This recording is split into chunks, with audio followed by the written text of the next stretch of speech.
എല്ലാവർക്കും GVB family vlog എന്ന് പറയുന്ന ഈ യൂട്യൂബ് ചാനലിലേക്ക് സ്വാഗതം. അപ്പോൾ കഴിഞ്ഞ ദിവസമായിട്ട് നമ്മൾ ജ്യോതിഷത്തിൻ്റെ വീഡിയോകൾ നമ്മൾ അപ്ലോഡ് ചെയ്തു. അതുപോലെ തന്നെ കോമഡിയുടെ വീഡിയോകളുണ്ടായിരുന്നു. അതുപോലെ തന്നെ നമുക്ക് സ്പോക്കൺ ഹിന്ദിയും ഇംഗ്ലീഷിൻ്റെയും വീഡിയോകൾ ഞാൻ അപ്ലോഡ് ചെയ്യുന്നുണ്ടായിരുന്നു. അതിനൊക്കെ പുറമെ ജ്യോതിഷത്തിൻ്റെ 27 നക്ഷത്രത്തിൻ്റെ സ്വഭാവങ്ങളും അതുപോലെ 27 നക്ഷത്രത്തിൻ്റെ മാസഫലം സെപ്റ്റംബറും ഓഗസ്റ്റും എങ്ങനെയുണ്ടെന്നുള്ള ഒരു മാസഫലവും ഞാൻ അപ്ലോഡ് ചെയ്തിട്ടുണ്ട്. അത് കാണാത്തവരുണ്ടെങ്കിൽ അസ്ട്രോളജി 2025 എന്ന് പറഞ്ഞ ആ പ്ലേലിസ്റ്റ് തുറക്കുകയാണെങ്കിൽ നിങ്ങൾക്ക് കാണാനായിട്ട് സാധിക്കും. ഏറ്റവും ലേറ്റസ്റ്റായിട്ട് ഞാൻ അപ്ലോഡ് ചെയ്തിരിക്കുന്ന വീഡിയോ ഒരു മോട്ടിവേഷൻ വീഡിയോ ആണ്. ഇപ്പോൾ അതിൻ്റെ തുടർച്ചയാണ് ഞാൻ തുടർച്ച. അപ്പോൾ തുടർച്ചയായിട്ട് എടുക്കുന്ന ഒരു വീഡിയോ എന്ന് വെച്ച് കഴിഞ്ഞാൽ ഇതിപ്പോൾ ശ്രീബുദ്ധൻ പറഞ്ഞ ഒരു ഉപമയാണ് പറയുന്നത്. ഒരു ഉപമയിൽ എങ്ങനെയാണ് പറയുന്നത്, ഒരു കാട്ടിൽ അങ്കുലിമാല എന്നും പറഞ്ഞുകൊണ്ട് അങ്കുലിമാലൻ എന്നും പറഞ്ഞുകൊണ്ട് ഒരു രാക്ഷസൻ ജീവിച്ചിരുന്നു. അപ്പോൾ ഈ രാക്ഷസൻ്റെ പ്രധാന വിനോദം എന്ന് പറയുന്നത് ഈ ആളുകളെ പിടികൂടി കൊണ്ടുപോയിട്ട് കഴുത്തറുത്ത് കൊന്ന ശേഷം അവരുടെ വിരലുകൾ, പിന്നെ വിരലിന് മറ്റ് സംസ്കൃതത്തിലൊക്കെ പറയുന്ന വാക്കാണ് അങ്കുലം എന്ന് പറയുന്നത്. വിരലുകൾ അറുത്തെടുത്ത് കഴുത്തിൽ മാല പോലെ കോർത്തിടുന്നതായിരുന്നു അദ്ദേഹത്തിൻ്റെ വളരെ ഇഷ്ടമായ ഒരു പ്രവൃത്തി, മാലകൾ കോർക്കുക. അങ്ങനെ അങ്കുലിമാലൻ്റെ വളരെയധികം ശല്യം കൊണ്ട് ആ നാട്ടിലുള്ളവർക്കെല്ലാം വളരെ പേടിയായിരുന്നു. അങ്കുലിമാലനെ കണ്ടു കഴിഞ്ഞാൽ പേടിയായിരുന്നു. വനത്തിലൂടെ നടന്നു പോകാൻ ആളുകൾ ഭയന്നിരുന്നു. അപ്പോൾ ആ നാട്ടിൽ ഒരിക്കൽ ശ്രീബുദ്ധൻ എത്തിച്ചേർന്നു കഴിഞ്ഞപ്പോൾ ആളുകൾ പറഞ്ഞു, ഈ വനാന്തരത്തിലൂടെ കടന്നു പോകരുത്, കാരണം അങ്കുലിമാലൻ എന്ന് പറയുന്ന അതിഭയങ്കരനായ ഒരു രാക്ഷസൻ അവിടെ ഉണ്ട്, അതുകൊണ്ട് തന്നെ അതിലൂടെ കടന്നു പോകരുതെന്ന് പറഞ്ഞ് വിലക്കി. പക്ഷേ ശ്രീബുദ്ധൻ ഇതൊന്നും കാര്യം വെക്കാതെ വനത്തിലൂടെ നടന്നു പോകാൻ തുടങ്ങി. അപ്പോഴാണ് അങ്കുലിമാലൻ എന്ന് പറയുന്ന രാക്ഷസന് നോക്കുമ്പോൾ ഒരു സന്യാസി ഭയമില്ലാതെ നടന്നു വരും. വനത്തിലൂടെ ആരും ഭയം കൊണ്ട് വരില്ല. ഭയന്ന് വരുന്ന ആളുകളെ അങ്കുലിമാലൻ കൊലപ്പെടുത്തുകയും ചെയ്യും. പക്ഷേ ഭയമില്ലാതെ ചിരിച്ചുകൊണ്ട് വരുന്ന ഒരു സന്യാസിയെ കണ്ട് അങ്കുലിമാലൻ അത്ഭുതപ്പെട്ടു. എന്നാലും അങ്കുലിമാലൻ്റെ സ്വഭാവം മുന്നിൽപ്പെടുന്നവരെ ഉപദ്രവിക്കുക എന്നുള്ളതാണ്. അങ്കുലിമാലൻ സന്യാസിയുടെ പിന്നാലെ ഓടാൻ തുടങ്ങിക്കഴിഞ്ഞപ്പോൾ എത്ര ഓടിയിട്ടും ശ്രീബുദ്ധൻ്റെ പിന്നാലെ എത്താൻ അങ്കുലിമാലന് പറ്റുന്നില്ല. പറ്റാതെ വന്നു കഴിഞ്ഞപ്പോൾ ഉറക്കെ അങ്കുലിമാലൻ എന്ന് പറയുന്ന രാക്ഷസൻ വിളിച്ചു പറഞ്ഞു, നിക്കു സന്യാസി എന്ന് വിളിച്ചു പറഞ്ഞു. അപ്പോൾ ശ്രീബുദ്ധൻ പറഞ്ഞു, ഞാൻ എപ്പോഴേ നിന്നു കഴിഞ്ഞു, നീയാണ് ആഗ്രഹങ്ങൾക്ക് പിന്നാലെ ഓടുന്നതെന്ന് പറഞ്ഞു. അപ്പോൾ ഒരു നിമിഷം അങ്കുലിമാലൻ എന്ന് പറയുന്ന ഈ ഒരു രാക്ഷസൻ ചിന്തിച്ചു, എന്താണ് ആ പറഞ്ഞ വാക്കിനർത്ഥം. അപ്പോൾ പെട്ടെന്നൊരു മനസ്സിനൊരു ചാഞ്ചല്യം തോന്നി. അങ്കുലിമാലൻ ചോദിച്ചു സന്യാസിയോട്, സന്യാസി അങ്ങ് പറഞ്ഞ വാക്കിൻ്റെ അർത്ഥം എന്താണെന്ന് ചോദിച്ചു. അപ്പം പറഞ്ഞു, ശ്രീബുദ്ധൻ പറയുന്നു, ഈ വാക്കിന് അർത്ഥം എന്ന് പറഞ്ഞു കഴിഞ്ഞാൽ നീ ആഗ്രഹങ്ങളുടെ പിന്നാലെ, ക്ഷണികമായ ആഗ്രഹങ്ങളുടെ പിന്നാലെ നിർത്താതെ ഓടിക്കൊണ്ടിരിക്കുകയാണ്. എല്ലാ മോഹങ്ങളും തിരസ്കരിച്ച് കളഞ്ഞ ഞാൻ എന്നേ ജീവിതത്തിൽ ഓട്ടം നിർത്തിയിരിക്കുന്നു. പക്ഷേ ഓട്ടം നിർത്തി എന്നോട് നീ നിൽക്കൂ എന്ന് പറഞ്ഞപ്പോൾ ഇനി ഞാൻ എന്തു നിൽക്കാനാണെന്നാണ് തിരിച്ചു ചോദിച്ചത്. ഇതോടുകൂടി ക്ഷണികമായ ഒരു അഹങ്കാരം അല്ലെങ്കിൽ ജയം ലഭിക്കണമെന്നുള്ള വാശിയിൽ അങ്കുലിമാലൻ ഇതുവരെ ചെയ്തു കൂട്ടിയ കൊടും പാപങ്ങളെപ്പറ്റി ഉള്ള ഒരു പശ്ചാത്താപം അങ്കുലിമാലൻ്റെ മനസ്സിലേക്ക് തോന്നിക്കഴിഞ്ഞ് അങ്കുലിമാലൻ ക്ഷമ യാചിക്കുകയും ബുദ്ധമഠത്തിൽ ചേർന്ന് ഒരു ബുദ്ധസന്യാസിയായി തീരുകയും ചെയ്തു. ഇതാണ് അങ്കുലിമാലൻ്റെ കഥ. ശ്രീബുദ്ധൻ്റെ ഒരു ഉപമയെന്നുള്ളൊരു കഥയാണ്. എന്തുകൊണ്ട് ഈ കഥ എന്ന് ചോദിച്ചു കഴിഞ്ഞാൽ മനുഷ്യൻ്റെ അന്ത്യമില്ലാത്ത ആഗ്രഹങ്ങളുടെ പിന്നാലെയുള്ള മനുഷ്യൻ്റെ പരക്കം പാച്ചിലിന് ഒരു തിരിച്ചറിവ് കൊടുക്കാനായിട്ടാണ് ശ്രീബുദ്ധൻ ഇത്തരം ഒരു കഥ പറയാൻ കാരണം. ശ്രീബുദ്ധൻ ഒരു രാജകുമാരനായിരുന്ന കാലത്ത് ശ്രീബുദ്ധൻ ജനിച്ച സമയത്ത് ശ്രീബുദ്ധൻ്റെ മാതാപിതാക്കളുടെ അടുത്ത്, അന്ന് രാജാവായിരുന്നപ്പോൾ കുട്ടി ജനിച്ചു. അന്ന് ധാരാളം ആളുകൾ സമ്മാനങ്ങളും ഒക്കെ ആയിട്ട് ഈ ഒരു കുഞ്ഞിനെ കാണാനായിട്ട് വന്നു കഴിഞ്ഞപ്പോൾ അവിടെയുള്ള ഒരു മഹാപണ്ഡിതനായ ഒരു സന്യാസി അവിടെ എത്തിക്കഴിഞ്ഞപ്പോൾ അവിടുന്ന് രാജാവ് ചോദിച്ചു, എൻ്റെ മകന് എന്തെങ്കിലും അനുഗ്രഹം കൊടുക്കാൻ സാധിക്കുമോ എന്ന് ചോദിച്ചു. അപ്പോൾ ഈ സന്യാസി പറഞ്ഞു, രാജാവിൻ്റെ മകന് എനിക്ക് അനുഗ്രഹം കൊടുക്കാൻ പറ്റുകയില്ല, കാരണം എന്നെക്കാളും വലിയവനാണ് ഈ കുട്ടി എന്ന് പറഞ്ഞു. അപ്പോൾ ചോദിച്ചു, എങ്ങനെയാണ് ഇവൻ മഹാനായിത്തീരും, വളരെയധികം പ്രതാപമുള്ളവനായിത്തീരും, കീർത്തിമാനാകുമെന്ന് പറഞ്ഞു. അതെങ്ങനെയാണെന്ന് ചോദിച്ചു. വളരെയധികം സന്തോഷം തോന്നി. രാജാവിനും രാജ്ഞിയും വളരെയധികം സന്തോഷം തോന്നി. മഹാനായ ഒരു ചക്രവർത്തിയായി തീരുമെന്ന് അവർ കരുതി. എങ്ങനെയാണ് മഹാനായി തീരുന്നതെന്ന് വീണ്ടും ഒന്നുകൂടി രാജാവ് സംശയത്തിൻ്റെ പിന്നാലെ ഒന്ന് എടുത്തു ചോദിച്ചു കഴിഞ്ഞപ്പോൾ ഈ എങ്ങനെയാണ് മഹാനായി തീരുന്നതെന്ന് ചോദിച്ചു കഴിഞ്ഞപ്പോൾ സന്യാസി പറഞ്ഞു, ഇവൻ സന്യാസത്തിലൂടെ മഹാനായി തീരുമെന്ന് പറഞ്ഞു. അപ്പോൾ തന്നെ രാജാവിനും രാജ്ഞിക്കും ദുഃഖം തോന്നി. കാരണം സന്യാസിയാകുമ്പോൾ രാജകൊട്ടാരത്തിലെ എല്ലാ സൗഭാഗ്യങ്ങളും ഉപേക്ഷിക്കേണ്ടി വരും. സ്വന്തം മകൻ്റെ വിധിയിൽ അങ്ങനെ ഒരു വിധി ഉണ്ടെങ്കിൽ അത് നടക്കരുതെന്ന് രാജാവ് കരുതി. അതിനെങ്ങനെ തടസ്സം സൃഷ്ടിക്കാമെന്ന് രാജാവ് നോക്കി. രാജാവ് ശ്രീബുദ്ധൻ വളരുമ്പോൾ ശ്രീബുദ്ധൻ്റെ മുമ്പിൽ എല്ലാ കാര്യങ്ങളും നല്ലത് മാത്രം നടക്കുന്നതിന് വേണ്ടിയുള്ള കാര്യങ്ങൾ സജ്ജീകരിച്ചു. എപ്പോഴും സന്തോഷം, താളമേളങ്ങൾ, നൃത്തം, നല്ല ഭക്ഷണം, ചെറുപ്പക്കാരായ ആളുകൾ, സന്തോഷം, പൊട്ടിച്ചിരികൾ, ഇവയല്ലാതെ ഒരിക്കലും ശ്രീബുദ്ധൻ്റെ കൺമുന്നിൽ ഒരു ദുഃഖം എന്ന് പറയുന്ന ഒരു അവസ്ഥ എന്തെന്ന് ശ്രീബുദ്ധൻ അറിയാൻ മേലാതെ ഇവർ വളർത്തി. കൊട്ടാരത്തിന് പുറത്തേക്ക് ഒരാഘോഷത്തിന് പോവുകയാണെങ്കിൽ അതിനു മുമ്പേ വഴിയിലുള്ള ആളുകളെയെല്ലാം, പാവപ്പെട്ടവരും കൃഷിക്കാരും മറ്റുള്ളവരെല്ലാം മാറ്റി കോടീശ്വരരായ ആളുകളെ കൊണ്ട് റോഡിന് ഇരുവശവും നിർത്തി സന്തോഷത്തോടെ എല്ലാവരും ഇങ്ങനെ ആഘോഷം, ആരവം, രാജാവിനെ കാണുമ്പോൾ ആരവം മുടക്കിക്കൊണ്ട് കോടീശ്വരരായ ആളുകൾ, മറ്റ് പ്രഭുകുമാരന്മാരും നിൽക്കുന്ന കാഴ്ചകളാണ് ശ്രീബുദ്ധന് വളരും തോറും കണ്ടുകൊണ്ടിരുന്നത്. കുറേ കാലം കഴിഞ്ഞപ്പോൾ ശ്രീബുദ്ധൻ ഈ ഒരു രീതി കണ്ട് മടുത്തു. കാരണം വെച്ച് കഴിഞ്ഞാൽ ഏതൊരു കാര്യമാണെങ്കിലും തുടർച്ചയായിട്ട് കണ്ടുകൊണ്ടിരുന്ന ഒരു വ്യക്തി മടുക്കും. അപ്പോൾ എന്നും സന്തോഷം മാത്രം, ഒരു പ്രശ്നവുമില്ല, എല്ലാ ദിവസവും ഒരുപോലെ. ശ്രീബുദ്ധനെ വയ്യ ഒരു മടുപ്പായി തുടങ്ങി, ഒരു ബോറടി പോലെ തോന്നാൻ തുടങ്ങി. ഒരു രസമില്ലാത്ത ജീവിതമായി തീർന്നു, എപ്പോഴും സന്തോഷം മാത്രം. അപ്പോൾ ഇത് സന്തോഷമാണോ ദുഃഖമാണോ എന്ന് ശ്രീബുദ്ധന് തിരിച്ചറിയാൻ സാധിക്കുന്നില്ല. കുട്ടിക്കാലം മുതലേ എന്നും സന്തോഷം തന്നെയാണ് അദ്ദേഹം കാണുന്നത്. പക്ഷെ അതേ സന്തോഷിക്കാനുള്ള മനസ്സ് മടിച്ചു കഴിഞ്ഞു. കാരണം ഒരു രസമില്ലാത്ത ജീവിതം പോലെ ശ്രീബുദ്ധന് തോന്നാൻ തുടങ്ങി. അങ്ങനെ ഇരിക്കെ ഒരു ദിവസം വീണ്ടും ഇതുപോലെ തന്നെ ഒരു രഥഘോഷയാത്ര നടക്കുകയാണ്. അന്ന് ശ്രീബുദ്ധനെയും കൊണ്ട് പോകാനായിട്ട് പോകുന്ന വഴിക്ക് ഒരു പ്രശ്നം സംഭവിച്ചു. വാഹനത്തിൻ്റെ ചക്രം, അതായത് ഇവരുടെ രഥത്തിൻ്റെ ചക്രം ഒന്ന് കേടായി കഴിഞ്ഞപ്പോൾ ഈ ശ്രീബുദ്ധൻ വളർന്ന ശേഷം അല്പം ഘോഷയാത്രകളൊക്കെ തന്നെയാണ് നടത്തിക്കൊണ്ടിരുന്നത്. ഈ സമയത്ത് മാതാപിതാക്കൾ നേരത്തെ ചട്ടം കെട്ടിയിരുന്നു, ഇതുപോലുള്ള ഘോഷയാത്ര വരുമ്പോൾ ചുറ്റും സന്തോഷകരമായ അനുഭവങ്ങൾ മാത്രമേ ഉണ്ടാവൂ, ദുഃഖം ജനിപ്പിക്കുന്ന ഒരനുഭവം ഉണ്ടാവാൻ പാടില്ലെന്ന് നേരത്തെ തന്നെ പടയാളികളോടെല്ലാം പറഞ്ഞിരുന്നു. അതിനുവേണ്ടി തന്നെ അവർ റോഡൊക്കെ കുറച്ച് നാളുകൾക്ക് മുമ്പേ സജ്ജീകരിക്കും, എല്ലായിടവും അലങ്കാരപ്പണികളൊക്കെ ചെയ്തു വെച്ചിട്ടുണ്ടാവും. അങ്ങനെ വരുന്ന വഴിക്ക് ഈ രഥത്തിൻ്റെ ചക്രം കേടായി കഴിയുമ്പം തേരാളി പറഞ്ഞു, ഞാനിത് ഇറങ്ങി നന്നാക്കാം, അതിനുശേഷം നമുക്ക് ഘോഷയാത്ര നടത്താമെന്ന് പറഞ്ഞു. അപ്പോൾ ശ്രീബുദ്ധൻ പറഞ്ഞു, എന്നെ രഥത്തിൽ കൊണ്ടുപോകണ്ട, ഏതെങ്കിലും കുതിരപ്പുറത്ത് കയറ്റി എന്നെ അങ്ങ് കൊണ്ടുപോയാൽ മതി, എനിക്കിപ്പോൾ നാടൊന്ന് കണ്ടാൽ മതി എന്ന് പറഞ്ഞു. അപ്പോൾ ഈ തേരാളിക്ക് മനസ്സിലായി, പുറത്തേക്ക് നീങ്ങിക്കഴിഞ്ഞു കഴിഞ്ഞാൽ ഈ ഘോഷയാത്രയുടെ പാത മാറും, മുന്നോട്ട് കൂടുതൽ ദൂരം പോയി കഴിഞ്ഞാൽ ദുഃഖകരമായ അനുഭവങ്ങൾ എന്തെങ്കിലും രാജകുമാരൻ്റെ കണ്ണിൽ പെട്ട് കഴിഞ്ഞാൽ ഇതറിയുന്ന രാജാവ് തന്നെ വധിക്കുമെന്ന് മനസ്സിലായി. ഒരുപാട് നേരം തേരാളിയെ ശാഠ്യം പിടിച്ചു. പക്ഷേ ശ്രീബുദ്ധൻ എന്ത് ചെയ്യുമെന്ന് വെച്ച് കഴിഞ്ഞാൽ മറ്റൊരു കുതിരയെ ഓടിക്കാനായിട്ടുള്ള ശ്രമിച്ചു. അപ്പോൾ തേരാളിയെ കുതിരയെ ഓടിച്ച് മുന്നോട്ട് നീങ്ങി കുറച്ച് ദൂരം ചെന്ന് കഴിയുമ്പോൾ ശ്രീബുദ്ധൻ വേറൊരു വഴി കിടക്കുന്നത് കണ്ടു. ആ വഴിയെ പോകാനായിട്ട് നിർബന്ധം കൂട്ടി. പക്ഷേ ഘോഷയാത്ര പോകേണ്ട വഴി, അലങ്കരിച്ച വഴികൾ മുന്നോട്ട് തുറന്നു കിടക്കുകയാണ്. പക്ഷേ ശ്രീബുദ്ധൻ നോക്കുമ്പോൾ മറ്റൊരു വഴി, വേറൊരു പാത കണ്ടു. ആ പാതയിൽ എന്താണുള്ളതെന്ന് അറിയാനായിട്ട് ശ്രീബുദ്ധന് കൊതി തോന്നി. അപ്പോൾ എന്ത് ചെയ്തു? ശ്രീബുദ്ധൻ തേരാളിയോട് നിർബന്ധിച്ചു, ആ വഴിയെ പോയാൽ മതി, ഘോഷയാത്രയുടെ വഴി പോകണ്ട, എനിക്കിതാണിഷ്ടം, രാജാവിൻ്റെ കൽപ്പന കേൾക്കുകയാണ് തേരാളിയുടെ ജോലി എന്ന് പറഞ്ഞ് ഭീഷണിപ്പെടുത്തി. ഇങ്ങനെ ഭീഷണി ഭയച്ച് ഈ തേരാളി മനസ്സോടെ ആ ഒരു വഴിയിലേക്ക് തിരിച്ചു കഴിഞ്ഞപ്പോൾ അതൊരു ഗ്രാമത്തിലേക്കുള്ള വഴിയായിരുന്നു. അപ്പോൾ ശ്രീബുദ്ധൻ ആദ്യമായിട്ട് വൃദ്ധരായ മനുഷ്യരെ കണ്ടു. അതിനു മുമ്പ് ശ്രീബുദ്ധൻ വൃദ്ധരായ മനുഷ്യരെ കണ്ടിട്ടില്ലായിരുന്നു, ചെറിയ കുട്ടികളെ കണ്ടിട്ടില്ലായിരുന്നു.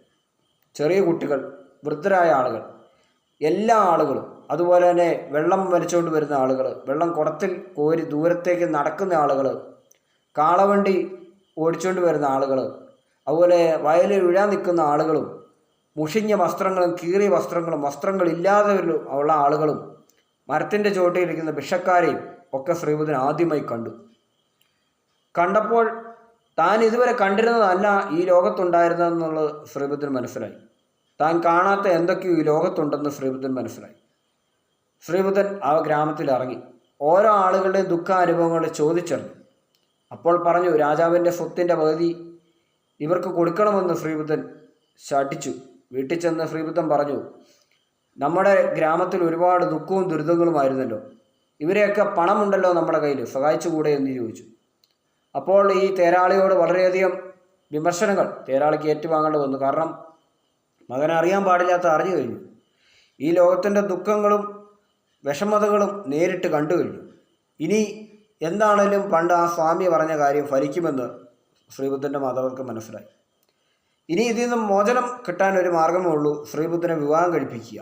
പുതിയൊരു ലോകത്തേക്ക് ശ്രീബുദ്ധനെ തള്ളിവിടുക. വിവാഹം കഴിച്ചു കഴിഞ്ഞാൽ തീർച്ചയായും അത്തരം കാര്യങ്ങൾ, അതായത് ജീവിതത്തിലേക്ക് കടന്നു കഴിയുമ്പോൾ മറ്റ് ചിന്തകൾ, സഹായം മൂല ചിന്തകളിൽ നിന്ന് മാറി രാജ്യഭാരം ഏറ്റെടുക്കുന്ന നല്ലൊരു ചക്രവർത്തിയായി തീരുമെന്ന് ശ്രീബുദ്ധൻ്റെ മാതാപിതാക്കൾ കണക്കുകൂട്ടി. പക്ഷേ വിവാഹത്തിൻ്റെ ശേഷം, വിവാഹം കഴിഞ്ഞു നാളുകൾക്ക് ശേഷം ശ്രീബുദ്ധൻ എന്തു ചെയ്തു? ഒരു രാത്രി രാജകൊട്ടാരം ഉപേക്ഷിച്ചു, സർവ്വസ്വത്തുക്കളും ഉപേക്ഷിച്ച് യാത്രയായി ഒരുപാട് രീതികളിൽ പല ആളുകളുടെ അടുത്തു നിന്ന് പല കാര്യങ്ങളും അറിയാൻ തുടങ്ങി. ശ്രീബുദ്ധൻ്റെ ഏറ്റവും വലിയ ഒരു ചോദ്യമായിരുന്നു, എന്തുകൊണ്ടാണ് ദുഃഖമുണ്ടാവുന്നത്? ദുഃഖത്തിൽ നിന്ന് രക്ഷപ്പെടാൻ എന്താണ് മാർഗം? ദുഃഖം എന്തിനാണ് ഇങ്ങനെ വരുന്നത്? എന്തുകൊണ്ട് ഈ ദുഃഖമുണ്ടാവുന്നു? ദുഃഖത്തിൽ നിന്ന് രക്ഷപ്പെടാൻ എന്താണ് മാർഗം? ഇതന്വേഷിച്ച് ശ്രീബുദ്ധൻ യാത്ര തുടങ്ങി. രാജാവിനും രാജ്ഞിക്കും സേവകർക്കും ഒരിക്കലും ശ്രീബുദ്ധൻ എവിടെ പോയത് കണ്ടുപിടിക്കാൻ പറ്റിയില്ല. ശ്രീബുദ്ധൻ തൻ്റെ പദയാത്ര തുടങ്ങിക്കൊണ്ടേയിരുന്നു. ഇങ്ങനെ നടക്കുന്ന സമയത്ത് ഒരുപാട് സ്വാമിമാരോടും സന്യാസിമാരോടും ഭിക്ഷക്കാരോടും കാണുന്നവരോടും എല്ലാം ശ്രീബുദ്ധൻ ചോദിച്ചു, ദുഃഖത്തിൻ്റെ കാരണമെന്ത്? എല്ലാവർക്കും ദുഃഖം മാത്രമേ ഉള്ളൂ, ദുഃഖത്തിൻ്റെ കാരണം എന്തെന്ന് ആർക്കും അറിയാൻ പറ്റുന്നില്ല. ദുഃഖത്തിൻ്റെ കാരണം പറഞ്ഞു വരുമ്പോൾ അത് വേറൊരു ദുഃഖമായിരിക്കും. എങ്കിലും ദുഃഖം എങ്ങനെ ഉണ്ടാകുന്നുവെന്ന് കണ്ടുപിടിക്കാൻ ആർക്കും പറ്റിയില്ല. ശ്രീബുദ്ധൻ അന്വേഷിച്ച് ഒരുപാട് പേരോട് ഒരുപാട് വേദഗ്രന്ഥങ്ങളും മതഗ്രന്ഥങ്ങളും ഒക്കെ ശ്രീബുദ്ധൻ പഠിച്ചു. പക്ഷേ എങ്കിലും അവയിലെങ്ങും ഈ ദുഃഖത്തിൻ്റെ കാരണങ്ങൾ എന്തെന്ന് എഴുതിയിട്ടില്ലായിരുന്നു. ഒടുവിൽ ശ്രീബുദ്ധൻ ഒരു സന്യാസി പറഞ്ഞു, ധ്യാനിക്കുക, മനസ്സ് ഇരുത്തി ധ്യാനിക്കുക, അപ്പോൾ ഉത്തരം സർവശക്തൻ തരുമെന്ന് പറഞ്ഞു. ഇത് കേട്ട് ശ്രീബുദ്ധൻ ധ്യാനിക്കാൻ തുടങ്ങി. ശ്രീബുദ്ധൻ ധ്യാനിക്കാൻ തുടങ്ങിയപ്പോൾ ഒരു ബോധി വൃക്ഷം എന്ന് പറയുന്ന ഒരു വൃക്ഷത്തിന് മുന്നിൽ ഇരുന്നാണ് ശ്രീബുദ്ധൻ ധ്യാനിച്ചത്. അങ്ങനെ ധ്യാനിച്ച് കുറച്ച് നാളുകൾ കഴിഞ്ഞപ്പോൾ ശ്രീബുദ്ധന് ബോധോദയം ഉണ്ടായെന്ന് പറയുന്നു. ബോധോദയം ഉണ്ടായപ്പോൾ ശ്രീബുദ്ധൻ മനസ്സിൽ കണ്ടു, സർവ്വ ദുഃഖങ്ങൾക്കും കാരണം മനുഷ്യൻ്റെ ആഗ്രഹങ്ങളാണെന്ന് മാത്രം. ആഗ്രഹങ്ങളില്ലെങ്കിൽ ആ ഒരു ആഗ്രഹത്തെ തുടർന്ന് അതിൻ്റെ ദുഃഖമുണ്ടാവുന്നില്ല. ആഗ്രഹം ഏതെങ്കിലും കാരണവശാൽ നടക്കാതെ പോയാൽ വരുന്ന ദുഃഖം, അതിനുവേണ്ടി പ്രയത്നിച്ചു കഴിഞ്ഞാൽ ദുഃഖം മാറും. പക്ഷെ അതിനുവേണ്ടി പ്രയത്നിക്കാൻ മടിയുള്ള മനുഷ്യൻ പ്രയത്നിക്കുന്നില്ല. പ്രയത്നിക്കുന്നത് മറ്റുള്ളവരുടെ മേൽ പഴിയാരുകയും കുറ്റപ്പെടുത്തുകയും ചെയ്ത് സ്വയം പ്രയത്നത്തെ അവിടെ നിർത്തിവെച്ച് സമയം കളഞ്ഞ് നഷ്ടപ്പെട്ട സമയം നഷ്ടപ്പെടുത്തി കളയുന്നതുകൊണ്ടാണ് ദുഃഖമുണ്ടാകുന്നതെന്ന് ശ്രീബുദ്ധൻ കണ്ടുപിടിച്ചു. ചിലർ ഇന്നലകളെപ്പറ്റി ആലോചിച്ച് ദുഃഖിച്ചുകൊണ്ടിരിക്കുന്നു, ചിലർ വരാൻ പോകുന്ന കാലത്തെപ്പറ്റി ആലോചിച്ച് ദുഃഖിച്ചുകൊണ്ടിരിക്കുന്നു എന്നും ശ്രീബുദ്ധൻ മനസ്സിലാക്കി. പക്ഷേ എല്ലാവരുടെയും മുമ്പിലുള്ള ഇന്നത്തെ ദിവസം മാത്രമാണ്. ഇന്നത്തെ ദിവസം എങ്ങനെ ജീവിക്കണമെന്ന് ചിന്തിക്കാതെ കഴിഞ്ഞുപോയ കാലത്തെയും വരാൻ പോകുന്ന കാലത്തെയും പറ്റി പേടിയോടുകൂടി ജീവിച്ച് മനുഷ്യൻ മനസ്സിൽ ദുഃഖമുണ്ടാക്കിക്കൊണ്ടേയിരിക്കുന്നു. മനുഷ്യൻ ആകെ ചെയ്യാൻ പറ്റുന്നത് ഇന്നിൽ ജീവിക്കുക എന്ന് മാത്രമാണെന്നുള്ള സത്യം ശ്രീബുദ്ധൻ കണ്ടെത്തുകയും അതേപ്പറ്റി പുറംലോകത്തെയുള്ള എല്ലാ ആളുകളോടും പറയുകയും ചെയ്തു. ഇതാണ് ബുദ്ധൻ്റെ ഏറ്റവും വലിയ ഒരു വചനം എന്ന് പറയുന്നത്. ആഗ്രഹങ്ങളെ തിരസ്കരിക്കുക എന്ന് പറഞ്ഞു കഴിഞ്ഞാൽ പൂർണ്ണമായും സന്യാസ ജീവിതത്തിലേക്ക് പോകാൻ ഇന്നുള്ള മനുഷ്യർക്കാവുകയില്ല. അങ്ങനെ ആവുകയും വേണ്ട. പക്ഷേ ഒരു പരിധിവരെ നമുക്ക് മനസ്സിനെ നിയന്ത്രിക്കാൻ സാധിക്കും. അതിനായി ബുദ്ധൻ പറയുന്നത് എന്താണെന്ന് ചോദിച്ചു കഴിഞ്ഞാൽ ധ്യാനമാണ് പറയുന്നത്. ധ്യാനത്തിലൂടെ പൂർണ്ണമായും ജീവിതത്തിലെ എല്ലാ കാര്യങ്ങളും തിരസ്കരിക്കുക എന്നുള്ളതല്ല, മനസ്സിനെ കൺട്രോൾ ചെയ്യുക, ടെൻഷനെ കൺട്രോൾ ചെയ്യുക. കഴിഞ്ഞുപോയ കാലവും വരാൻ പോകുന്ന കാലവും മാത്രമാണ് മനുഷ്യനെ ടെൻഷനുകൾ ഉണ്ടാക്കുന്നത്, ചിന്തകളുണ്ടാക്കുന്നത്, ദുഃഖമുണ്ടാക്കുന്നത്. ഭാവി എങ്ങനെയായിരിക്കുമെന്ന് കാണാൻ ആർക്കും സാധിക്കുകയില്ല. കഴിഞ്ഞു പോയതിനെ തിരുത്താനോ ആവുകയില്ല എന്നുള്ള സത്യം മനസ്സിലാക്കുന്ന എല്ലാ ആളുകളും കണ്ണടച്ച് ധ്യാനിക്കുക. ഒരല്പസമയമെങ്കിലും രാവിലെ യോഗ ചെയ്യുന്ന സമയങ്ങളിൽ ധ്യാനം പഠിപ്പിക്കാറുണ്ട്. ബുദ്ധമതത്തിനോടനുബന്ധിച്ചായിട്ടാണ് ഈ ഒരു ധ്യാനം യോഗയിൽ പഠിപ്പിക്കുന്നത് തന്നെ. ധ്യാനിക്കുമ്പോൾ നമ്മുടെ നട്ടിൽ നിവർന്നിരിക്കും. നമ്മുടെ മനസ്സിനെ ഏകാഗ്രമാക്കാൻ ഒന്നുകിൽ എന്തെങ്കിലും മന്ത്രങ്ങൾ ഉരുവിടുകയോ അല്ലെങ്കിൽ മനസ്സിലൊന്നും ചിന്തിക്കാതെ ഇരിക്കുകയോ അല്ലെങ്കിൽ ചുറ്റുമുള്ള ശബ്ദങ്ങളെ മാത്രം ശ്രവിക്കുകയോ ചെയ്താൽ മതി. ഇങ്ങനെ ചെയ്യുമ്പോൾ മനസ്സിലെ ഭാരങ്ങളെല്ലാം കുറഞ്ഞ് വളരെ ശാന്തമായ ഒരവസ്ഥയിലേക്ക് എത്തും. ഇങ്ങനെ എല്ലാ ദിവസവും ചെയ്യുന്ന ഒരാളുടെ മനസ്സ് എത്ര ഭാരപ്പെട്ടാലും അതേ രീതിയിൽ തന്നെ തുടരും, നല്ല രീതിയിൽ തുടരും, നല്ല ആരോഗ്യം ആ വ്യക്തിക്കുണ്ടാകും. ഇതാണ് ശ്രീബുദ്ധൻ പറഞ്ഞ ഏറ്റവും വലിയ ഉപദേശം. ഏതൊരു കാര്യത്തിനും അല്പം നേരം ധ്യാനിക്കുക, മനസ്സിനല്പം റെസ്റ്റ് കൊടുക്കുക. ആയിരക്കണക്കിന് ചിന്തകൾ കയറി വരുമ്പോഴും മനസ്സിനല്പം റെസ്റ്റ് കൊടുക്കുക. റെസ്റ്റ് കൊടുക്കുമ്പോൾ വീണ്ടും നമുക്ക് മുന്നോട്ട് പ്രവർത്തിക്കാനുള്ള ഊർജമുണ്ടാകും. ഇതാണ് ശ്രീബുദ്ധ ചിന്തയുടെ ഏറ്റവും വലിയ ഒരു ഉപമ. ഇന്ന് ധ്യാനത്തിൻ്റെ പല രീതികളുണ്ട്. ലോ ഓഫ് അട്രാക്ഷൻ എന്നുള്ള പേരിലും ആകർഷണ നിയമങ്ങളെന്ന പേരിലും മെഡിറ്റേഷൻ രൂപങ്ങളിലും അഫർമേഷൻ്റെ രൂപങ്ങളിലും ഒക്കെയുണ്ട്. വിഷ്വലൈസേഷൻ ഉണ്ട്, വിഷൻ ബോർഡുകളുണ്ട്. ഇതൊക്കെ എന്തെന്നറിയില്ലെങ്കിൽ ഈ വീഡിയോയിലൂടെ ഞാൻ പറഞ്ഞു തരാം. മിക്ക ആളുകൾക്കും അറിയാമായിരിക്കും, മിക്ക ആളുകൾക്കും അറിയുകയില്ലായിരിക്കും. ചിലർ ജീവിതത്തിൽ ആദ്യമായിട്ടായിരിക്കും ഇത്തരം വാക്കുകൾ കേൾക്കുന്നത്. അഫർമേഷൻ എന്താണ് അഫർമേഷൻ? അഫർമേഷൻ എന്ന് പറഞ്ഞാൽ ഒരു സ്റ്റേറ്റ്മെൻറ്റാണ്. എന്താണ് സ്റ്റേറ്റ്മെൻ്റ് എന്ന് ചോദിച്ചാലോ, ഒരു തീർച്ചപ്പെടുത്തിയ കാര്യം, ഒരു വാക്യം. ആ വാക്യം ഒരു സത്യമായ വാക്യമാണ്. അതായത് ഇപ്പോൾ ഒരാൾ ഒരു കാര്യം എന്നെക്കൊണ്ട് സാധിക്കുമെന്ന് വീണ്ടും വീണ്ടും ശക്തമായി ചിന്തിച്ചു കഴിഞ്ഞാൽ ആ വ്യക്തിക്കൊണ്ട് അത് സാധിക്കും. ഒരു കാര്യം സാധിക്കുകയില്ല എന്ന് വീണ്ടും വീണ്ടും ചിന്തിച്ചു കഴിഞ്ഞാൽ ആ വ്യക്തിക്കൊണ്ട് ആ കാര്യം സാധിക്കുന്നില്ല. ഇത് ഒരു മെഡിറ്റേഷനാണ്, ഒരു ധ്യാനമാണ്. വാക്കുകൾ കൊണ്ട ധ്യാനം, വാക്കുകൾ കൊണ്ടുള്ള ധ്യാനം. ഈ ധ്യാനങ്ങൾക്ക് നിയമമുണ്ട്. അതായത് നല്ല കാര്യങ്ങൾ മാത്രമേ ധ്യാനിക്കാൻ പാടുള്ളൂ. നെഗറ്റീവ് സൈഡ് തരുന്ന ഒരു കാര്യത്തെപ്പറ്റിയും ധ്യാനിക്കാൻ പാടില്ല. കാരണം എന്താണോ ആഗ്രഹിക്കുന്നത് അത് നമ്മളിലേക്ക് ആകർഷിക്കപ്പെടും. ഈ ആകർഷണ നിയമത്തെയാണ് ലോ ഓഫ് അട്രാക്ഷൻ എന്ന് പറയുന്നത്. അടുത്തതായിട്ട് പറയുന്നതാണ് വിഷ്വലൈസേഷൻ. വിഷ്വലൈസേഷൻ എന്ന് പറഞ്ഞാലും ഇതിനോടൊക്കെ തന്നെയുള്ള ഒരു ധ്യാനമാണ്. അതായത് വിഷ്വൽ കാണുക, സിനിമ കാണുന്ന പോലെ മനസ്സിൽ ചില കാര്യങ്ങൾ ചിന്തിച്ച് അങ്ങനെ നടന്നിരുന്നെങ്കിൽ എന്ന് കാണുന്ന സ്വപ്നം കാണുന്ന അവസ്ഥ. നമ്മൾ ദിവാസ്വപ്നം കാണുക എന്ന് പറയില്ലേ, ഉറങ്ങുമ്പോൾ കാണുന്നതല്ല. പകലൊക്കെ വെറുതെ ഇരിക്കുമ്പോൾ നമ്മുടെ മനസ്സിൽ ചില ചിത്രങ്ങൾ കാണില്ലേ, സിനിമ പോലെ. നമ്മൾ ചില കാര്യങ്ങൾ ചെയ്യുന്നതായിട്ടും നടക്കാത്ത കുറേ കാര്യങ്ങൾ ചെയ്യുന്നതായിട്ടും. ഈ കാര്യം ഒരു 100 ദിവസം ഒരേ കാര്യം സ്വന്തം മനസ്സുപയോഗിച്ച് ചിന്തിച്ച് പിടിക്കാൻ കഴിഞ്ഞാൽ ആ കാര്യം നടക്കാൻ ഒരു പരിധിവരെ സഹായമുണ്ടാവും. ഒപ്പം നമ്മുടെ പരിശ്രമവും ലഭിക്കുന്നു. ഇതിനാണ് വിഷ്വലൈസേഷൻ എന്ന് പറയുന്നത്. ഇനി അടുത്താണ് വിഷൻ ബോർഡ് എന്നുള്ള വാക്ക്. വിഷൻ ബോർഡ് എന്നൊക്കെ പലരും കേട്ടിട്ടുണ്ടാവും. സാധാരണ അറിവുള്ള ആളുകൾ എന്തെങ്കിലുമൊക്കെ എഴുതി വെക്കാൻ പറയാറുണ്ട്. ഇന്ന് ചെയ്യേണ്ട പ്രവർത്തികൾ ഡേ ലിസ്റ്റ് തയ്യാറാക്കി ഒരു പേപ്പറിൽ എഴുതി വെക്കുക എന്ന് പറയാറുണ്ട്. അപ്പോൾ ആ ലിസ്റ്റ് നമ്മുടെ കൺമുന്നിൽ വെക്കണം. ഇല്ലേ നമ്മൾ ആ ലിസ്റ്റ് തന്നെ മറന്നു പോകും എവിടെയാണ് വെച്ചതെന്ന്, അറിവുള്ളവരാണ്. അപ്പോൾ അവിടെ കൺമുന്നിൽ വെക്കണം. അല്ലെങ്കിൽ ചിലർക്ക് അലാറം അടിക്കുന്ന വാച്ചുണ്ടാകും. അലാറം കേൾക്കുമ്പോഴാണ് അത് എന്ത് കാര്യത്തിനാണ് അലാറം ഫിറ്റ് ചെയ്യുന്നത്, അല്ലെങ്കിൽ എഴുതി കാണിക്കുന്ന വാച്ചായിരിക്കും. അപ്പോൾ വാച്ചിൻ്റെ കാലം മാറി മൊബൈലിൽ ടൈമർ വെച്ചിട്ട് മൊബൈലിൽ നോട്ട് എടുത്ത് അലാറം സെറ്റ് ചെയ്തിട്ട് അലാറത്തിനടിയിൽ ആ വേണ്ട കാര്യം എഴുതി വെച്ച് കഴിഞ്ഞാൽ അലാറം അടിക്കുന്ന കൂടെ ഡിസ്പ്ലേയിൽ എന്ത് കാര്യത്തിനാണ് അലാറം വെച്ചതെന്ന് എഴുതി കൂടി കാണിക്കും. മറവുള്ളവർ ഉപയോഗിക്കുന്നൊരു കാര്യമാണ്. ഇതെന്തിനാണ്? നമ്മുടെ തലച്ചോറിനെ ഓർമ്മപ്പെടുത്താൻ. അപ്പോൾ ഓർമ്മപ്പെടുന്ന ഒരു കാര്യത്തിലേക്ക് മാത്രമേ ഫോക്കസ് ചെയ്യാൻ പറ്റൂ. ഓർമ്മയില്ലാത്ത കാര്യത്തെപ്പറ്റി നമുക്കൊന്നും ഫോക്കസ് ചെയ്യാൻ പറ്റത്തില്ല. അപ്പോൾ ഈ ഇടയ്ക്കിടയ്ക്ക് ഓർത്തുകൊണ്ടിരിക്കണം. അപ്പോൾ ഈ ഇടയ്ക്കിടയ്ക്ക് ഓർത്തെങ്കിൽ മാത്രമേ നമ്മുടെ ബ്രെയിൻ പ്രവർത്തിക്കുന്നുള്ളൂ. അതായത് അപ്പോൾ നമ്മളിപ്പോൾ ഒരു പ്രോഗ്രാം കാണുമ്പോൾ നമ്മളൊരു പരസ്യം കണ്ടു.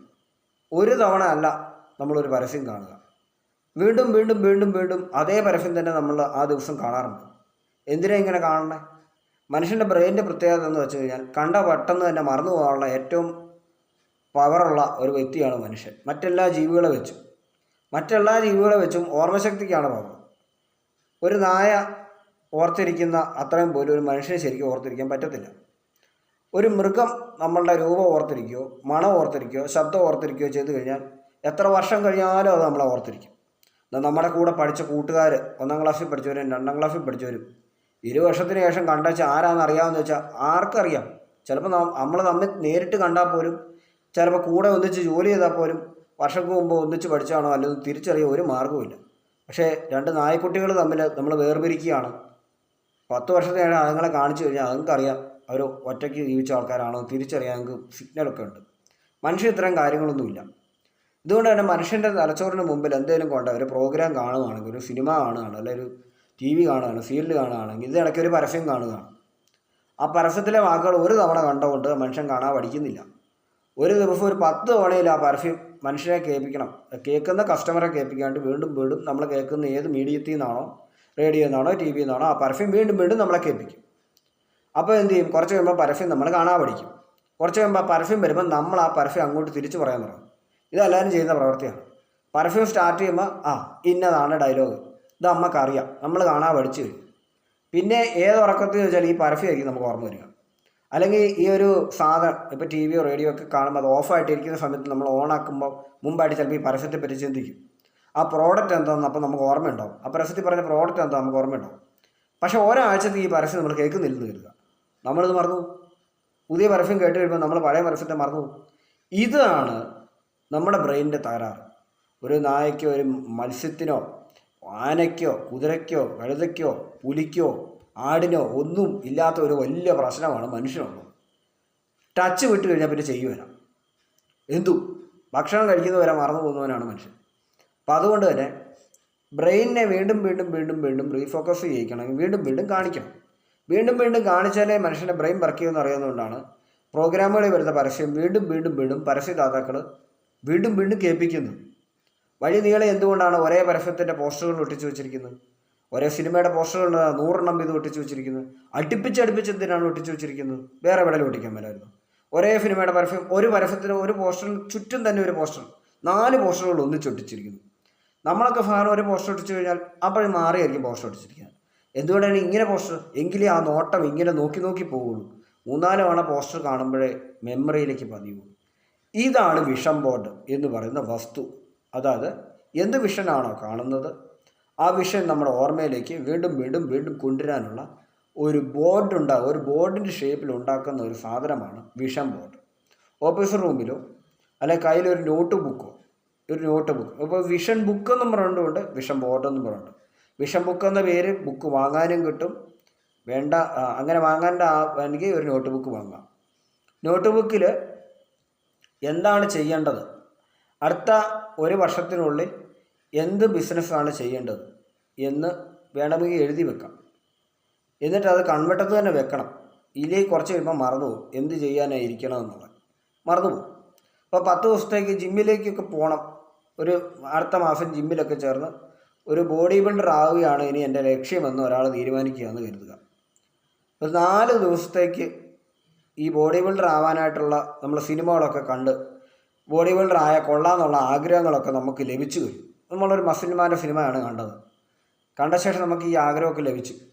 ഒരാഴ്ച കഴിയുമ്പോൾ നമ്മൾ ആ നായകനെയൊക്കെ മാറ്റി അടുത്ത പടങ്ങൾ കാണാൻ തുടങ്ങുമ്പോൾ പിന്നെ ബോഡി ബിൽഡർ ഒന്നും നമ്മുടെ മനസ്സിൽ കാണുകയില്ല.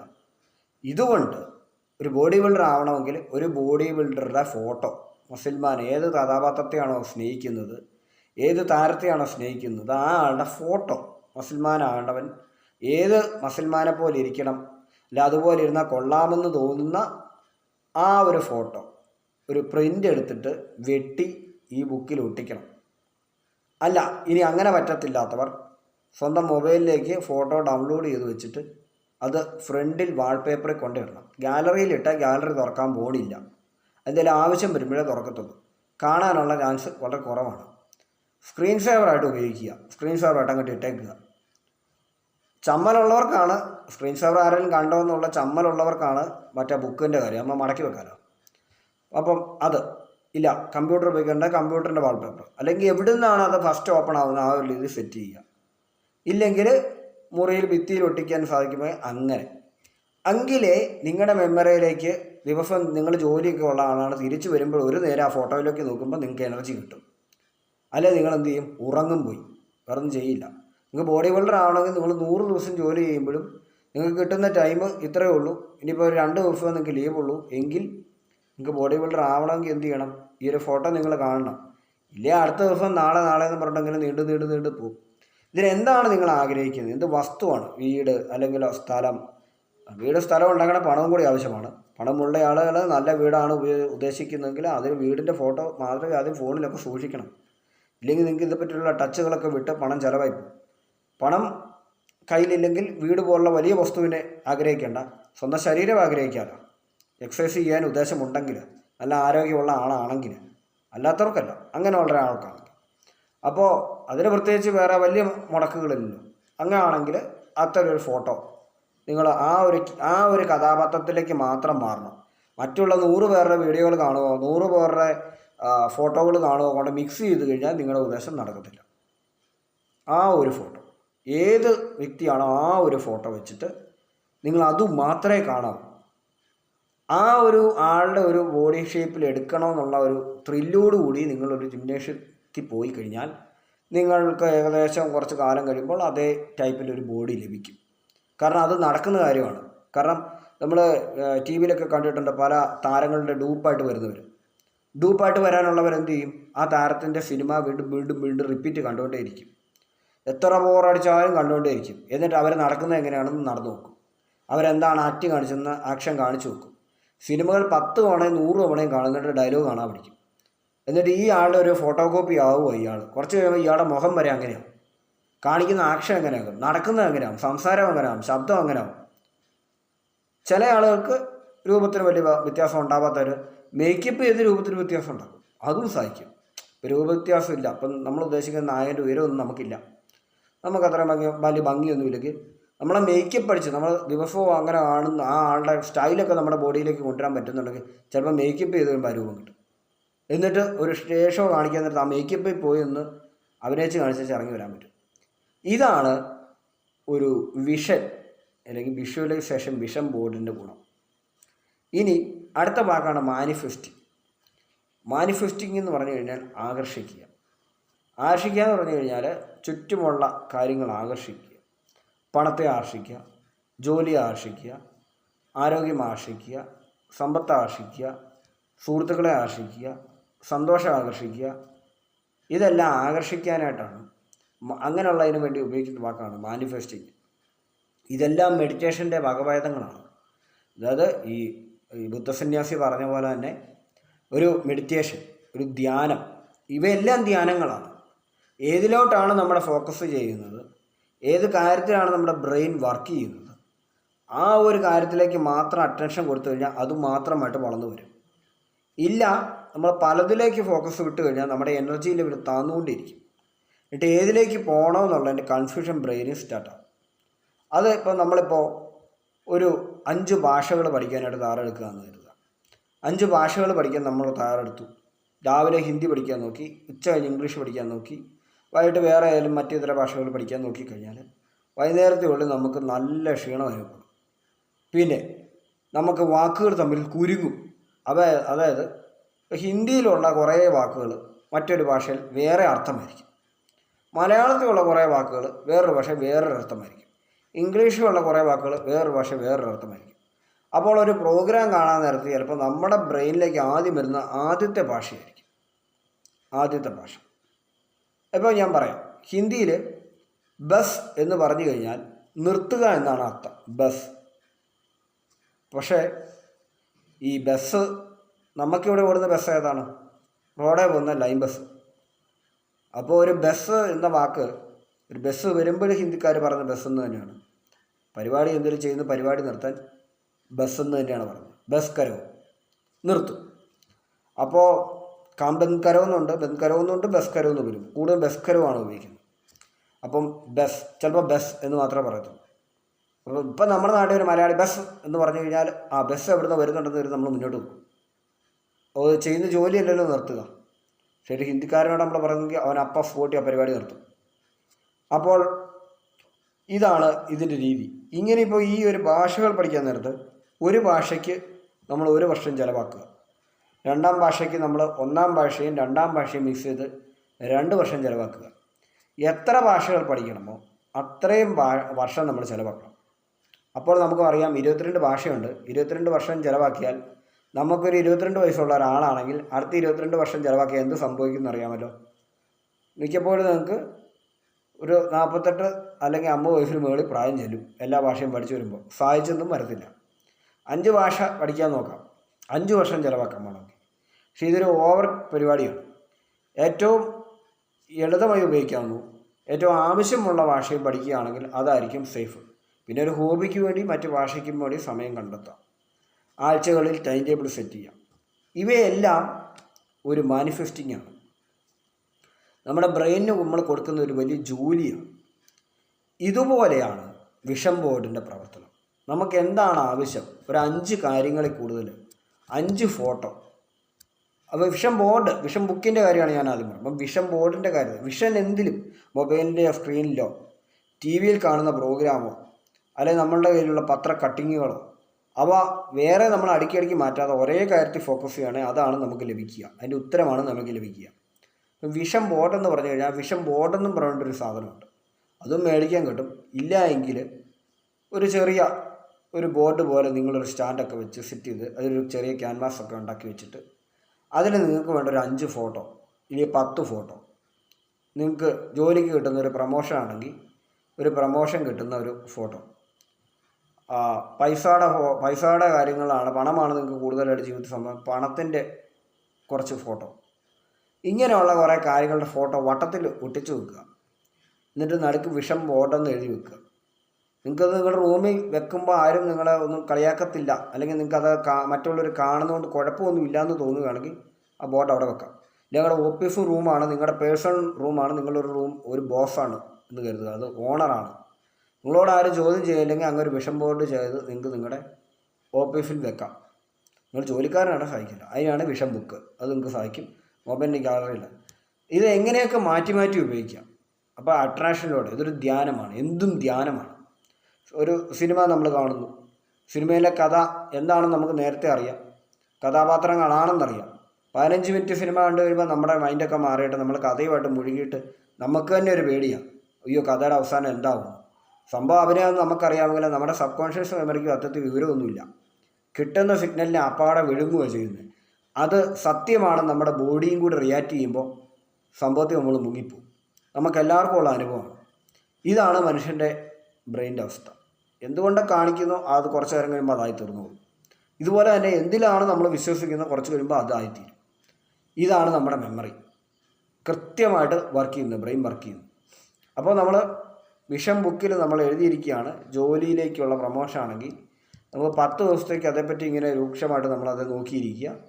അപ്പോൾ നമ്മൾ ഉറങ്ങുന്നതിന് മുമ്പ് അത് കുറച്ച് നേരം തുറന്നു നോക്കി അടച്ചു വെച്ചു. പിന്നെ രാവിലെ പോകുന്ന നേരം നമ്മൾ ജോലിക്ക് വന്നത് തുറന്നു നോക്കി അടച്ചു വെച്ചു. ഇങ്ങനെ ചെയ്യുമ്പോൾ ഒരു ഓട്ടോമാറ്റിക്കായിട്ട് അതിന് പറ്റിയ സാഹചര്യങ്ങളൊക്കെ നമ്മുടെ മുന്നിൽ തെളിയുന്നതായിട്ട് നമുക്ക് അനുഭവപ്പെടും. നമുക്ക് ചില അവസരങ്ങളൊക്കെ തുറന്നു കിട്ടും. അപ്പോൾ നമുക്ക് അതിൽ പിടിച്ചു കയറി നമ്മുടെ പ്രൊമോഷനിലേക്ക് എത്താൻ സാധിക്കും. വഴികൾ അല്പം കൂടി എളുപ്പമായത് തോന്നും. അങ്ങനെയാണ് നമ്മുടെ ബ്രെയിൻ അപ്പം വർക്ക് ചെയ്യുക. ഏത് അർത്ഥത്തെയും ഭേദിച്ചു പോകാനുള്ള കഴിവ് ബ്രെയിനുണ്ട്. പക്ഷേ ചില സമയങ്ങളിൽ ഇവയ്ക്കൊരു മറുവശം കൂടിയുണ്ട്. അതായത് എപ്പോഴും പോസിറ്റീവ് ആഗ്രഹിക്കുന്ന ആൾക്ക് പോസിറ്റീവ് മാത്രമല്ല നടന്നുകൊണ്ടിരിക്കുന്നത്, പോസിറ്റീവിന് ഒരു നെഗറ്റീവ് സൈഡുണ്ട്. അത് പ്രകൃതിയുടെ നിയമമാണ്. പോസിറ്റീവിന് ഒരു നെഗറ്റീവുണ്ട്, ഒപ്പം നെഗറ്റീവും വളർന്നുകൊണ്ടിരിക്കും. ഇതാണ് പ്രത്യേകത. ഒരു സൈഡിൽ നമ്മളൊരു കാര്യം ചെയ്യുമ്പം ഒരു സൈഡിൽ നമ്മൾ താഴോട്ടും പോകും, ഇല്ലെങ്കിൽ ആരെങ്കിലും വന്ന് നമ്മളെ പുറകോട്ട് പിടിക്കും. ഇല്ലെങ്കിൽ നമ്മളിപ്പോൾ ഫാമിലി മെമ്പർ ആയിക്കോട്ടെ, സഹോദരങ്ങളായിക്കോട്ടെ, ബന്ധുക്കളായിക്കോട്ടെ, ചിലപ്പോൾ ചില സമയത്ത് പേരൻസ് ആയിക്കോട്ടെ, അല്ലെങ്കിൽ ചില സമയത്ത് നമ്മളുടെ കൂടെ വർക്ക് ചെയ്യുന്നവരായിക്കോട്ടെ, ഒരു നെഗറ്റീവ് കമൻറ്റ് പറയുമ്പോഴേ നമ്മൾ ചിലപ്പോൾ ഡൗൺ ആയിപ്പോകും. നമ്മൾ ചെയ്യുന്ന പ്രവർത്തിയിൽ നിന്ന് ചിലപ്പം ഇട്ടേച്ച് പോകാനുള്ള സാധ്യത കൂടുതലാണ്. ഇതെന്തുകൊണ്ടാണെന്ന് ചോദിച്ചാൽ പോസിറ്റീവിന് നെഗറ്റീവ് സൈഡ് എപ്പോഴും ഉണ്ട്. നമ്മൾ പോസിറ്റീവിനെ ആകർഷിക്കാൻ ഇങ്ങനെ നോക്കിക്കൊണ്ടിരിക്കുമ്പോൾ നെഗറ്റീവ് സൈഡും ഒരു സൈഡിൽ നിന്ന് ആകർഷിച്ചുകൊണ്ടിരിക്കുക. എന്തിനാണ്? പോസിറ്റീവിന് ആകർഷിച്ചുകൊണ്ടിരിക്കുക. ഇതുകൊണ്ട് തന്നെ നെഗറ്റീവ് ഒപ്പം തന്നെ പൊങ്ങി വരും. ആ നെഗറ്റീവിനെ തടഞ്ഞ് പോസിറ്റീവിലേക്ക് മാത്രം പോകുന്നതാണ് ലോ ഓഫ് അട്രാക്ഷൻ്റെ തിയറി. അല്ലെങ്കിൽ നമ്മൾ ന്യൂട്രലിൽ പോയി നിൽക്കും, രണ്ടും നടക്കുകയല്ല, അവിടെ നടുക്ക് നിൽക്കും. പോസിറ്റീവും ഇല്ല നെഗറ്റീവും ഇല്ല, രണ്ട് സൈഡിൽ നടന്നുകൊണ്ടിരിക്കും, നമ്മളെ എത്താതെ വരും. ഇപ്പോൾ ചിലർ ലോ ഓഫ് അട്രാക്ഷൻ്റെ ചില കാര്യങ്ങളൊക്കെ അവിടുന്ന് ഇവിടുന്ന് പ്രാക്ടീസ് ചെയ്തിട്ട് ചിലപ്പോൾ ഒന്നും നടക്കാതെ വരുന്നതിന് കാരണം ന്യൂട്രലിലോട്ട് പോകുന്നതുകൊണ്ടാണ്. ന്യൂട്രൽ അവസ്ഥയിൽ പോകാനുള്ളതല്ല, നമ്മുടെ മെമ്മറി. കൃത്യമായ ഒരു ഫ്ലോയിൽ പോകണമെങ്കിൽ പോസിറ്റീവായ കാര്യങ്ങൾ മാത്രം കാണുക, പോസിറ്റീവായ പ്രോഗ്രാമുകൾ മാത്രം കാണുക, റിപ്പീറ്റേഷൻ എടുക്കുക. നിങ്ങൾക്ക് ഉദ്ദേശിച്ചേക്കുന്ന കാര്യം എന്ത് ഫീൽഡാണോ ആ ഫീൽഡിനെ പറ്റി മാത്രമുള്ള വീഡിയോ നിങ്ങൾ കാണാൻ ശ്രമിക്കുക. അല്ല നിങ്ങളുടെ മെമ്മറിയെ കലക്കുന്ന കാര്യങ്ങൾ പോയി കണ്ടു കഴിഞ്ഞാൽ നിങ്ങൾക്ക് കുഴപ്പമുണ്ടാവും, ബുദ്ധിമുട്ട് വരും, ഫോക്കസ് ചെയ്യാൻ പറ്റാൻ വരും. നിങ്ങൾക്ക് ബോഡി ബിൽഡിംഗ് ആണ് ഇഷ്ടമെങ്കിൽ, ഞാൻ ഉദാഹരണം പറഞ്ഞത് ബോഡി ബിൽഡിംഗ് മാത്രമേ ഇവിടെ ഉദാഹരണം പറഞ്ഞുള്ളൂ. നിങ്ങൾ എന്താവണം എന്നുള്ളത് നിങ്ങൾ അതിനോടനുബന്ധിച്ച കാര്യങ്ങൾ ചെയ്യാൻ ഞാൻ ഒരൊറ്റ ഉദാഹരണം ഇവിടെ പറയുന്നത്. ബോഡി ബിൽഡിംഗ് ആണ് ഉദാഹരണമെങ്കിൽ മറ്റ് ബോഡി ബിൽഡറുടെ പ്രോഗ്രാമുകൾ നിങ്ങൾ ഫോണിൽ സേവ് ചെയ്യേണ്ടി വരും. അതിനുശേഷം നിങ്ങൾ ആ വീഡിയോ റിപ്പീറ്റായിട്ട് കണ്ടുകൊണ്ടിരിക്കേണ്ടി വരും. എപ്പോഴൊക്കെ കാണണം, രാവിലെ കാണണം, ഉച്ചയ്ക്ക് ഭക്ഷണം കഴിച്ച ശേഷം കാണണം, രാത്രി ഉറങ്ങുന്നതിന് മുമ്പ് കാണണം. ഒപ്പം വിഷൻ ബോർഡ് നോക്കണം, വിഷൻ ബുക്ക് കൊണ്ട് നോക്കണം, മൊബൈലിലെ ഗാലറി ഫോട്ടോയും നോക്കണം. ഇതിന് ശേഷം നിങ്ങൾ എക്സസൈസ് ചെയ്യുക, ജിമ്മിൽ പോവുക. നിങ്ങൾക്ക് പോകാനുള്ള പ്രചോദനം കിട്ടും, മോട്ടിവേഷൻ കിട്ടും. എന്തിനെ പോകണം, എങ്ങനെയാകണമെന്നുള്ള ഒരു ബോധം കിട്ടും. ഇതേ ട്രിക്ക് ജോലിയിൽ ഉപയോഗിക്കാം. സിനിമയിലാണോ പോകണത്, അല്ലെങ്കിൽ ഒരു ആളുടെ ഫിഗർ ചെയ്യണം, ഒരു കോമഡി ഷോ ആണ് നിങ്ങൾ ചെയ്യാൻ പോകുന്നത്. ഒരാളുടെ ഡൂപ്പായി നിങ്ങൾക്ക് മാറണം. നിങ്ങളുടെ രൂപം അതല്ല. നിങ്ങളുടെ രൂപം മാറ്റിയെടുക്കാൻ നിങ്ങൾക്ക് 10 വർഷം വേണേ ഇതേ ഒരു കാര്യം തുടർച്ചയായിട്ട് 10ാം കൊല്ലം നിങ്ങൾ ചിലപ്പോൾ വർഷങ്ങൾ കാത്തിരിക്കേണ്ടി വരും. കാരണം ഒരു ആക്ടറിനെ ഇട്ട് നമ്മൾ ഒരൊറ്റ ഫിലിം ആയതോ 4 സിനിമയിലെ ആ ഒരു ആക്ടർ ചെയ്ത കഥാപാത്രം ഇട്ടിട്ട് റിപ്പീറ്റ് കണ്ടുകൊണ്ടിരുന്നു കഴിഞ്ഞിട്ട് അതിലേ നടക്കുന്ന രീതിയും ആക്ഷനും കണ്ടുപിടിച്ച് എല്ലാം ചെയ്ത് ചിലപ്പോൾ നിങ്ങളെ മേക്കപ്പ് ചെയ്ത് കഴിയുമ്പോൾ നിങ്ങൾക്ക് ആ ഫിഗർ കിട്ടും. അതിനുശേഷം നിങ്ങൾ പ്രോഗ്രാം അവതരിപ്പിച്ച് കഴിഞ്ഞു. നിങ്ങൾ എത്ര അതിൽ ശ്രദ്ധ കൊടുക്കുന്നു. ശ്രദ്ധ കുറവാണ് ചിലപ്പം കൊല്ലങ്ങൾ പിടിക്കും. ശ്രദ്ധ കൂടുതലാണ്, നിങ്ങൾ വളരെയധികം ശ്രദ്ധിക്കുന്ന ആളാണെങ്കിൽ ചിലപ്പോൾ ഒരാഴ്ച കൊണ്ട് കാര്യം കഴിയും. അപ്പോൾ ഫോക്കസ്, എന്തിനാണ് ഫോക്കസ് ചെയ്യുന്നത്? ഫോക്കസ് കട്ടാക്കുന്ന ഒരുപാട് പണികൾ എടുത്തു വെച്ച് കഴിഞ്ഞാൽ ഫോക്കസ് കിട്ടത്തില്ല. അതുപോലെ ജോലി ചെയ്യുന്ന കാര്യത്തിൽ ഒന്നിലധികം ജോലികൾ ഒരേ സമയം എടുത്തു കഴിഞ്ഞാൽ ഫോക്കസ് കിട്ടത്തില്ല. 1, 2 അല്ലെ 3 ഇതിലപ്പുറം ഒരു ജോലിയിലോട്ട് കടക്കുക, 4ാമതൊരു ജോലിയിലേക്ക് പോകാനുള്ള പവർ മനുഷ്യന് കുറവാണ്. മൾട്ടി ടാസ്കിങ്ങിൻ്റെ പവർ മനുഷ്യന് വളരെ കുറവാണ്.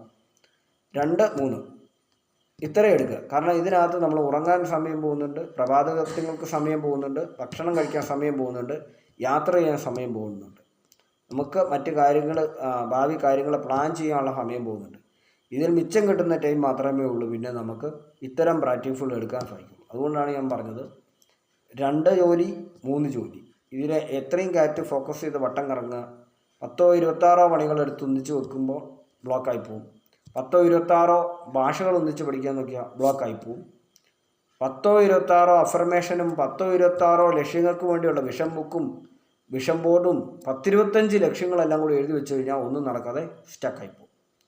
അപ്പോൾ സ്റ്റക്ക് വരാതിരിക്കണമെങ്കിൽ മിനിമം 3 അല്ലെങ്കിൽ 5 അല്ലെങ്കിൽ 2 അല്ലെങ്കിൽ 1 വിജയിച്ച ശേഷം 2ലേക്ക് പോകാൻ പറ്റും. ഒരു കാര്യം വിജയിച്ച ശേഷം 2ലേക്ക് പോകാം. ഇപ്പോൾ ഗിന്നസ് റെക്കോർഡ് എടുക്കാനാണ് ഉദ്ദേശമെന്ന് കരുതുക. സാധാരണ മനുഷ്യരൊക്കെയാണ് ചില സമയങ്ങളിൽ നമ്മൾ ഗിന്നസ് റെക്കോർഡ് എടുത്ത് കണ്ടിട്ടുണ്ട്. ചിന്തിച്ചാൽ പിടുത്തം കിട്ടാത്ത കാര്യത്തിൽ ഗിന്നസ് റെക്കോർഡ് എടുക്കാറുണ്ട്. അതെങ്ങനെ എടുക്കണമെന്ന് ചോദിച്ചു കഴിഞ്ഞാൽ ഒരൊറ്റ വിഷയം പ്രാക്ടീസ് ചെയ്യുക. വേറെ ഒന്നിലേക്കും ഫോക്കസ് നിങ്ങൾ വിടുന്നില്ല.